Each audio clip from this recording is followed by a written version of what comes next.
It's almost midnight and I can't really sleep. I have a lot on my mind about what God's going to do, and I'm just sitting here calling out to him.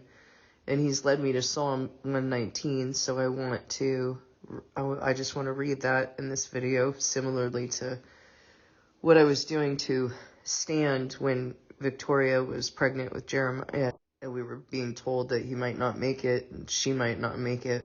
Psalm 119. Blessed are those whose ways are blameless, who walk according to the law of the Lord. Blessed are those who keep his statutes and seek him with all their heart. They do no wrong, but follow his ways. You've laid down precepts that are to be fully obeyed. Oh, that my ways were steadfast in obeying your decrees. Then I would not be put to shame when I consider all your commands. I will praise you with an upright heart as I learn your righteous laws. I will obey your decrees. Do not utterly forsake me. How can a young person stay on the path of purity? By living according to your word. I seek you with all my heart. Do not let me stray from your commands. I've hidden your word in my heart that I might not sin against you. Praise be to you, Lord. Teach me your decrees. With my lips I recount all the laws that come from your mouth. I rejoice in following your statutes as one rejoices in great riches. I meditate on your precepts and consider your ways. I delight in your decrees. I will not neglect your word. Be good to your servant while I live, that I may obey your word.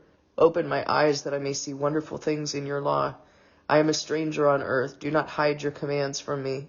My soul is consumed with longing for your laws at all times. You rebuke the arrogant who are accursed, those who stray from your commands. Remove me from their scorn and contempt, for I keep your statutes. Though rulers sit together and slander me, your servant will meditate on your decrees. Your statutes are my delight. They are my counselors. I am laid low in the dust. Preserve my life according to your word. I gave an account of my ways, and you answered me. Teach me your decrees. Cause me to understand the way of your precepts, that I may meditate on your wonderful deeds. My soul is weary with sorrow. Strengthen me according to your word. Keep me from deceitful ways. Be gracious to me and teach me your law. I've chosen the way of faithfulness. I've set my heart on your laws. I hold fast to your statutes, Lord. Do not let me be put to shame. I run in the path of your commands, for you have broadened my understanding. Teach me, Lord, the way of your decrees, that I may follow it to the end. Give me understanding, so that I may keep your law and obey it with all my heart. Direct me in the path of your commands, for there I find delight. Turn my heart toward your statutes and not toward selfish gain. Turn my eyes away from worthless things. Preserve my life according to your word. Fulfill your promise to your servant, so that you may be feared. Take away the disgrace I dread, for your laws are good. How I long for your precepts. In your righteousness preserve my life. May your unfailing love come to me, Lord, your salvation according to your promise. Then I can answer anyone who taunts me, for I trust in your word. Never take your word of truth from my mouth, for I have put my hope in your laws. I will always obey your law, forever and ever. I will walk about in freedom, for I have sought out your precepts. I will speak of your statutes before kings, and will not be put to shame, for I delight in your commands because I love them. I reach out for your commands, which I love, that I may meditate on your decrees. Remember your word to your servant, for you have given me hope. My comfort in my suffering is this: your promise preserves my life. The arrogant mock me unmercifully, but I do not turn from your law. I remember, Lord, your ancient laws, and I find comfort in them. Indignation grips me because of the wicked who have forsaken your law. Your decrees are the theme of my song wherever I lodge. In the night, Lord, I remember your name, that I may keep your law. This has been my practice. I obey your precepts. You are my portion, Lord. I have promised to obey your words. I have sought your face with all my heart. Be gracious to me according to your promise.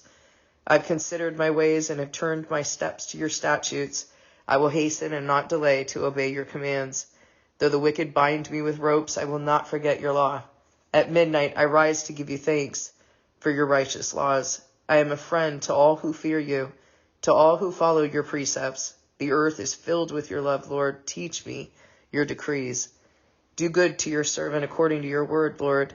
Teach me knowledge and good judgment, for I trust your commands. Before I was afflicted, I went astray, but now I obey your word. You are good, and what you do is good. Teach me your decrees. Though the arrogant have smeared me with lies, I keep your precepts with all my heart. Their hearts are callous and unfeeling, but I delight in your law. It was good for me to be afflicted so that I might learn your decrees. The law from your mouth is more precious to me than thousands of pieces of silver and gold. Your hands made me and formed me. Give me understanding to learn your commands. May those who fear you rejoice when they see me, for I have put my hope in your word. I know, Lord, that your laws are righteous, and that in faithfulness you have afflicted me. May your unfailing love be my comfort, according to your promise to your servant. Let your compassion come to me that I may live, for your law is my delight. May the arrogant be put to shame for wronging me without cause, but I will meditate on your precepts. May those who fear you turn to me, those who understand your statutes. May I wholeheartedly follow your decrees that I may not be put to shame. My soul faints with longing for your salvation, but I have put my hope in your word. My eyes fail looking for your promise. I say, when will you comfort me? Though I am like a wineskin in the smoke, I do not forget your decrees. How long must your servant wait? When will you punish my persecutors? The arrogant dig pits to trap me, contrary to your law. All your commands are trustworthy. Help me, for I am being persecuted without cause. They almost wipe me from the earth, but I have not forsaken your precepts. In your unfailing love, preserve my life, that I may obey the statutes of your mouth. Your word, Lord, is eternal. It stands firm in the heavens. Your faithfulness continues through all generations. You establish the earth, and it endures. Your laws endure to this day, for all things serve you. If your law had not been my delight, I would have perished in my affliction. I will never forget your precepts, for by them you have preserved my life. Save me, for I am yours. I have sought out your precepts. The wicked are waiting to destroy me, but I will ponder your statutes. To all perfection I see a limit, but your commands are boundless. Oh, how I love your law. I meditate on it all day long. Your commands are always with me and make me wiser than my enemies. I have more insight than all my teachers, for I meditate on your statutes. I have more understanding than the elders, for I obey your precepts. I have kept my feet from every evil path so that I might obey your word. I have not departed from your laws, for you yourself have taught me. How sweet are your words to my taste, sweeter than honey to my mouth. I gain understanding from your precepts. Therefore, I hate every wrong path. Your word is a lamp for my feet, a light on my path. I've taken an oath and confirmed it, that I will follow your righteous laws. I've suffered much. Preserve my life, Lord, according to your word. Accept, Lord, the willing praise of my mouth, and teach me your laws. Though I constantly take my life in my hands, I will not forget your law. The wicked have set a snare for me, but I have not strayed from your precepts. Your statutes are my heritage forever. They are the joy of my heart. My heart is set on keeping your decrees to the very end. I hate double-minded people, but I love your law. You are my refuge and my shield. I put my hope in your word. Away from me, you evildoers, that I may keep the commands of my God. Sustain me, my God, according to your promise, and I will live. Do not let my hopes be dashed. Uphold me, and I will be delivered. I will always have regard for your decrees. You reject all who stray from your decrees, for their delusions come to nothing. All the wicked of the earth you discard like dross. Therefore I love your statutes. My flesh trembles in fear of you. I stand in awe of your laws. I have done what is righteous and just. Do not leave me to my oppressors. Ensure your servant's well-being. Do not let the arrogant oppress me. My eyes fail looking for your salvation, looking for your righteous promise. Deal with your servant according to your love, and teach me your decrees. I am your servant. Give me discernment that I may understand your statutes. It is time for you to act, Lord. Your law is being broken. Because I love your commands more than gold, more than pure gold, and because I consider all your precepts right, I hate every wrong path. Your statutes are wonderful, therefore I obey them.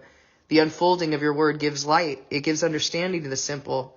I open my mouth and pant, longing for your commands.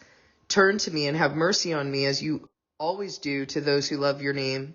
Direct my footsteps according to your word. Let no sin rule over me. Redeem me from human oppression, that I may obey your precepts. Make your face shine on your servant, and teach me your decrees. Streams of tears flow from my eyes, for your law is not obeyed.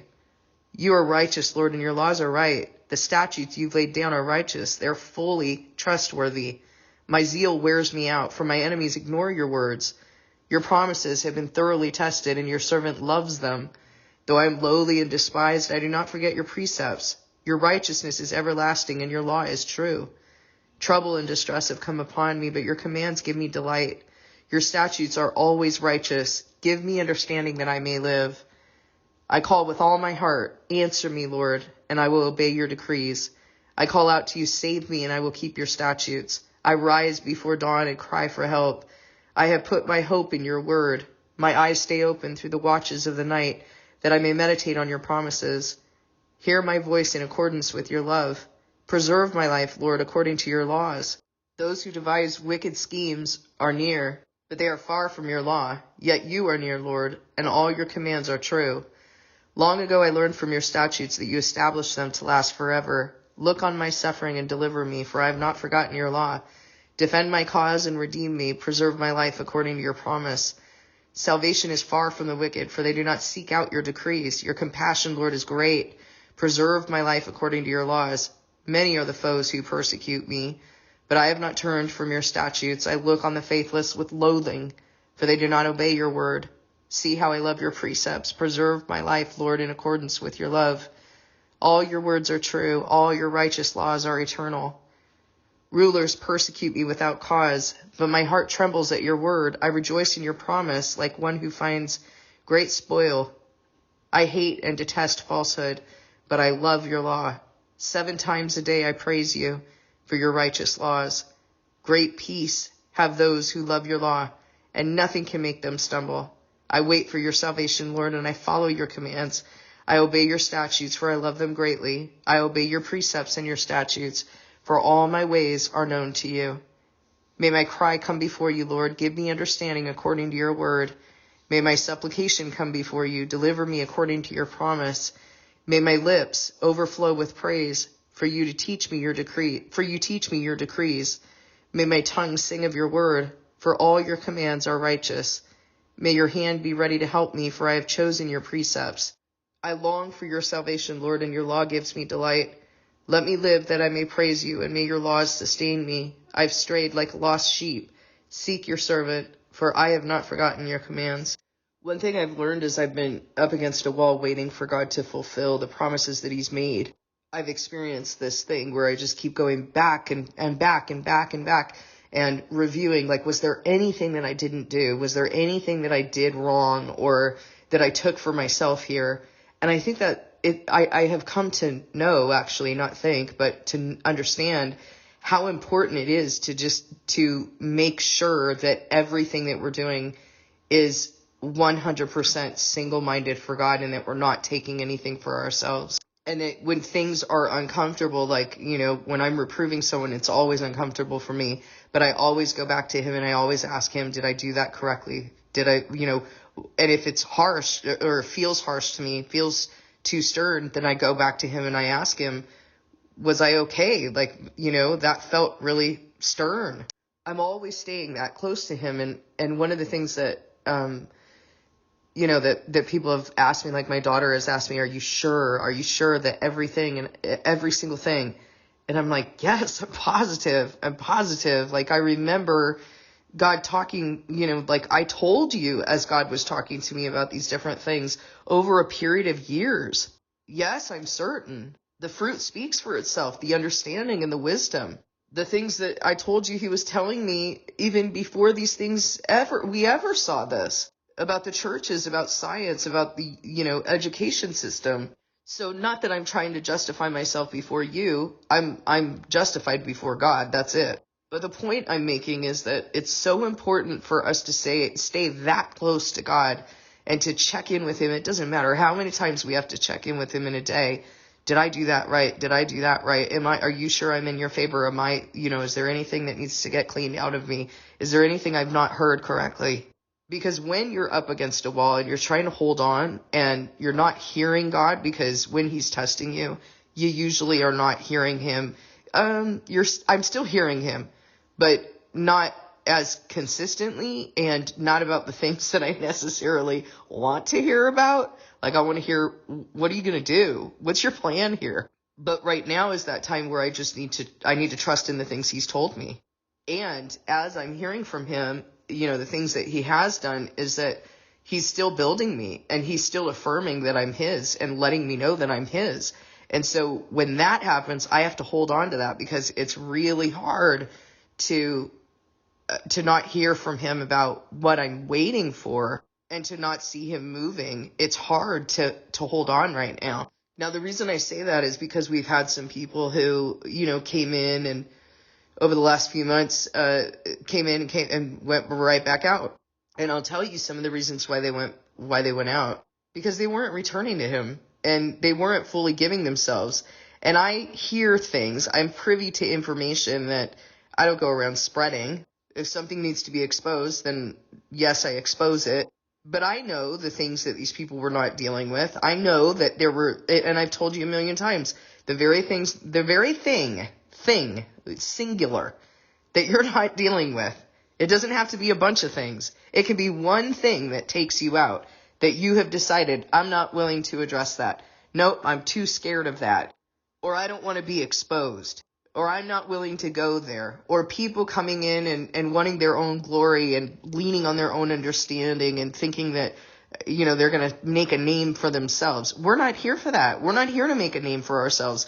We're here to live in the name that God made for himself, to pray in that name and to rend our heart to the cause of his name. And that is part of what I'm trying to prepare you guys for. And what I'm trying to do is I'm sharing my experiences of going through this, because I feel like loony right now. But I don't want to waste a single bit of this sacrifice. I know how important these last bits of me are. And I don't want to waste any of it not telling you everything that I'm experiencing right now, so that you can be prepared, so that you can know that the bar is way higher than we ever imagined. That when Christ said that it's hard for the righteous to be saved and it's easier for a camel to go through the eye of a needle than for a rich man to be saved, he's not a man that he should lie. God is not a man that he should lie. He was not being sarcastic or anything. It is hard for the righteous to be saved. And so you cannot wait and say, like, I'm going to deal with those things that I'm not dealing with right now. Well, I'll deal with that during the Antichrist reign. Well, I'll deal with that when I really have to. I'll deal with it at the 45 days or whatever. You won't make it. You won't make it. I'm here to tell you right now, I am barely hanging on, and I know the faith that I have had in order to do the things that I've done. I don't know anyone and have never known anyone except for what I read in the Word who has done what I've done. And I am struggling, like suffering. I have thought so many times, how can I make it? And asked God, how can anyone be saved? If this is the standard, how can anyone be saved? I know how I love you. How can anyone be saved? If you are not going to fulfill this for me, I don't know what more I can even do that I haven't already done, because I have given him literally everything against sensible judgment, against better judgment that we know in this world. I mean, one of the things that I was taking up with him tonight had to do with, I could have taken that building and rented it out, and just rented it out for the mortgage price and lived on my retirement and my savings. And I could have lived a very comfortable life, actually. But he did not allow me to. There were people who I hired who were in that quote-unquote house, that building, and they claimed to be Christian, and they were not. They defiled things. Whatever was operating in them started coming against what I was doing there. And he dealt with me on it and let me know no one can come in here. And at that time, I would not have understood circumcision. I didn't entirely understand that language or wasn't using that. But what he said is, you cannot bring anyone who is not a true Christian into this place, because now that you're in me, the spirit that resides in them is going to fight against me in you. So I was like, okay, then I won't do it. But what he was teaching me in using that building as a metaphor was how to keep his house clean, that you cannot let anyone, that it would be better for me to leave that building empty for 3 years, continuing to pay the mortgage on it. This is what I'm saying. Doesn't make sense. He would rather have that building empty than for me to bring foreigners, uncircumcised in heart, into that sanctuary that he was using in order to help me to understand how to take care of his body. These things don't make sense, do they? I bought that building initially. My intention was to buy that building so that I could make money and grow my business, or my businesses. I never had any intention to buy a building and then leave it empty and spend my retirement and savings on, keeping that building. But see, that's another thing that he's taught me is to put everything that I have, everything inside of me, into his body. All of my resources go to you guys, to be broken every single day, to offer this that I'm doing right now for you, to offer whatever I can for free, and to suck it up myself so that there's not a stumbling block for anyone to thinking that I'm somehow making money off of what I'm doing. I don't want anybody to think that. No one can accuse me of anything. No one can tell me that I took any of this for myself. That's one thing nobody can say.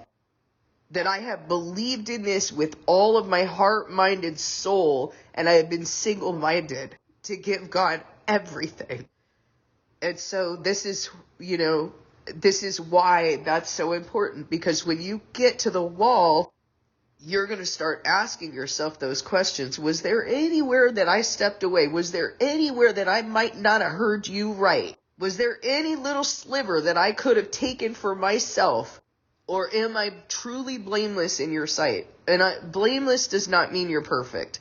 Blameless means that you have looked at all of your sin and that you have continued in what he has done in you every single day. Because I've made mistakes that I've needed to clean up, but I have been built by him every single day. And I truly can sit here and tell you that that my conscience is clean where this is concerned. I can't think of not one single thing that I could have done where I wouldn't have heard from him correctly. One single thing where I did this. I mean, every decision I've made has not been for myself, has not been something that the flesh would want to do. That's where you need to be. Because when you're up against that wall, when the 45 days, for example, come, those 45 days between the 1290th day and the 1335th day, where all of God's people are being martyred, you're going to need to be able to answer those questions. You're going to be running through, is there anything that I could have done that God has forsaken me? And you're going to need to hold on to his promises. These questions are going to come up for you. God is real, right? He's real. We're not crazy, right? His promises are real, right? He did this in the body, right? He did this in my life, right?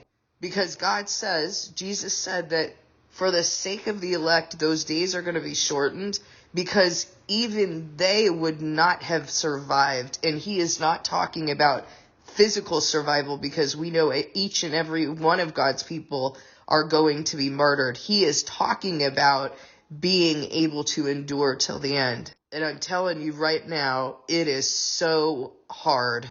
What can I do? I mean, there's not even anything for me to go back to, because my flesh does not even desire any of that anymore. I would be devastated if he didn't fulfill what he's going to do. I would be devastated if he forsook me. There would truly be nothing that could even make that better. And that too is where we need to be brought, is to understand that he is everything. If we don't have him, we don't have anything. He is literally the only thing that matters. He's the only future that we have. At this point, what would it even, I mean, how could I taste this and then go back to even having all of the wealth in the world? Think about Judas. He had that money that he sold Jesus, handed him over for that money, betrayed him. He couldn't live with himself. You can't enjoy anything what would the point be? Like, I look at the way I once lived and the things that I thought were important, and I'm like, ugh, gross. What in the world made me think all that was important? Anyway, I hope you guys can hear this. I hope you're hearing. I'm broken right now, so it's difficult for me to, when you're like this, like your thought process is not as tight. I'm gonna come out of this even stronger, even taller, but my thought process is not as tight.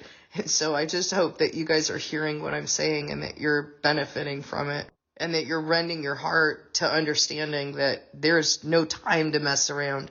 You need to work on this now, because I know that there are going to be other tests that he's going to send my way. If I don't pass this one, I won't pass the next one. God's pattern is to be on an upward trajectory, not to slide backward, or, we're not playing leapfrog over the things that God's sending in my life. We need to deal with everything. And I know that some of you need to hear this as well with regard to your families and your children. You can't play leapfrog over that. You can't say like, well, he gave me rotten children, or I don't really like the family he gave me, or I've messed this up so badly with my children and my spouse that I don't see how it could, how it could ever be repaired. God is motivated for it to be repaired, but you're going to have to look at your sin and be honest. And the reason I know that is because he has said that you cannot serve in his house if you are not managing your own house. And Paul has said that to each person is given a trust and a task, but when you're given that trust, you have to prove worthy. Well, how do you prove worthy? If you can't prove worthy in the trust he's already given you, you will not be given more trust in his house. It's just impossible. And yet our covenant is that ultimately those who go up in the first resurrection are priests of God. Like, you're working in his house. So if you've not done the bare minimum of what he requires prior to working in his house, which is managing your own house, cleaning it up and managing it well, dealing with your sin, changing. I mean, I know there's a lot of baggage that was placed on me from the sins of my parents and their parents, and a lot of stuff that I had to deal with that it wasn't really fair, whatever that is. God is fair. He's just, but I have to do whatever it is that he has placed on me and trust him that he knows what's good. We got to clean up our baggage. We have to clean that stuff up and deal with the things that we continued in our family line. We have to break those patterns and clean that up for our children. If we love our children, we have to do that. Please, guys, get busy. Take this seriously. There's absolutely nothing here that is important. Nothing else matters. I know the things that I hear from God. I know the things I've heard from God. I know that they are true. And you don't have to take that from my mouth, but go pray about it. Ask him if the things I say are true. Ask him if the times we're living in are indeed what I have told you. And then get busy. Just please take this seriously. Please go discern with God.